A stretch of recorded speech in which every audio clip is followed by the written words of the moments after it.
Hello guys, welcome back. Recently US government ने अपने senate के अंदर एक नए बिल को पेश किया है और उस बिल का नाम है हायर एक्ट। तो सेनेट पर पहले समझते हैं कि सेनेट क्या है। सेनेट जैसे अपने इंडिया के अंदर पार्लियामेंट है, वैसे वहां पर सेनेट है। ठीक है, उन्होंने एक नया बिल प्रस्तुत किया है जिसका नाम है हायर एक्ट। इस बिल के अकॉर्डिंग जितनी भी आउटसोर्सिंग जॉब्स हैं उनके ऊपर 25% टैरिफ को इम्पोज किया जाए। ठीक है, तो ये इस बिल के अंदर है। बट अब ये बिल हम क्यों डिस्कस कर रहे हैं? क्योंकि इस बिल का इम्पैक्ट डायरेक्टली अपने इंडियन आईटी सेक्टर को होने वाला है। क्योंकि अपनी जो इंडियन आईटी सेक्टर है, मेजरली जो कंपनीज है, टीसीएस, इंफोसिस, विप्रो, जो अपनी सर्विस बेस्ड कंपनी है, ये कंपनीज बेसिकली डिपेंड करती हैं आउटसोर्सिंग के ऊपर। ओके, अब ये बिल के अकॉर्डिंग जितना भी काम यूएस से इंडिया में आ रहा है या कहीं पे भी आउटसोर्स हो रहा है, उस पर 25% टैक्स लगा। एंड अपनी जो मेजर आईटी कंपनी है, ये आउटसोर्सिंग पे डिपेंड करती है। ठीक है, अब क्या होगा कि जितना भी काम यूएस से आएगा उस पर 25% का टैक्स लग गया है। मतलब अगर एक काम पहले 100 रुपए का हो रहा था, अब वो 125 रुपए में यूएस को देने पड़ेंगे इंडिया को, क्योंकि 25% वो टैक्स के रूप में गवर्नमेंट को देगा। तो इससे क्या होगा, यूएस की कंपनी सोचेगी कि भाई मैं ये काम किसी और कंपनी कंट्री को क्यों दूं, किसी और आईटी कंपनी को क्यों दूं, मैं अपने लोकल बंदे को हायर क्यों ना करके उनसे लगाऊं।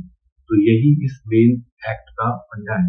यूएस गवर्नमेंट चाहती है कि यूएस की कंपनीज ये अपने काम को किसी और को देने की बजाय लोकली हायर करे और उनको काम दे। है ना? तो इसका इम्पैक्ट सबसे ज्यादा इन्फोसिस, विप्रो, टीसीएस पे पड़ने वाला है। क्यों? क्योंकि जो ये कंपनीज है ना, ये 60% ऑफ इन कंपनी का रेवेन्यू है जो यूएस से आता है। सारे के सारे आउटसोर्सिंग प्रोजेक्ट होते हैं वहां से आते हैं, तो सबका 60% रेवेन्यू वहां से।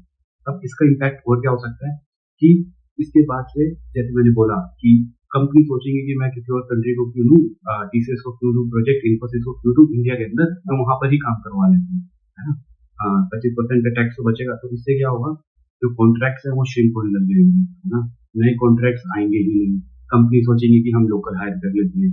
और क्या होगा, जो भी जो भी काम रेपिटेटिव काम होते हैं उनके ले ऑफ हो सकते हैं। जिनकी सैलरी बहुत ज्यादा है उनसे भी खतरा आ सकता है, क्योंकि जब वहां से प्रोजेक्ट ही नहीं आ रहे तो इतने महंगे महंगे रिसोर्स को रख के क्या फायदा होगा। है ना? तो इस एक्ट के बाद से पूरा इंडियन आईटी सेक्टर एक नया शेप ले सकता है। तो जो लोग भी अभी अपनी कंपनी चेंज करने का प्लान कर रहे हैं या कुछ सर्विस बेस्ड कंपनी में जा रहे हैं, तो सोच समझ के जाना। क्योंकि अगर ये एक्ट पास हुआ तो इसके बाद इंडियन आईटी सेक्टर के अंदर बहुत तगड़ा ले होगा। तो इस वीडियो में इतना ही। अगर वीडियो अच्छी लगे तो चैनल को शेयर, लाइक और सब्सक्राइब जरूर करें। Thank you.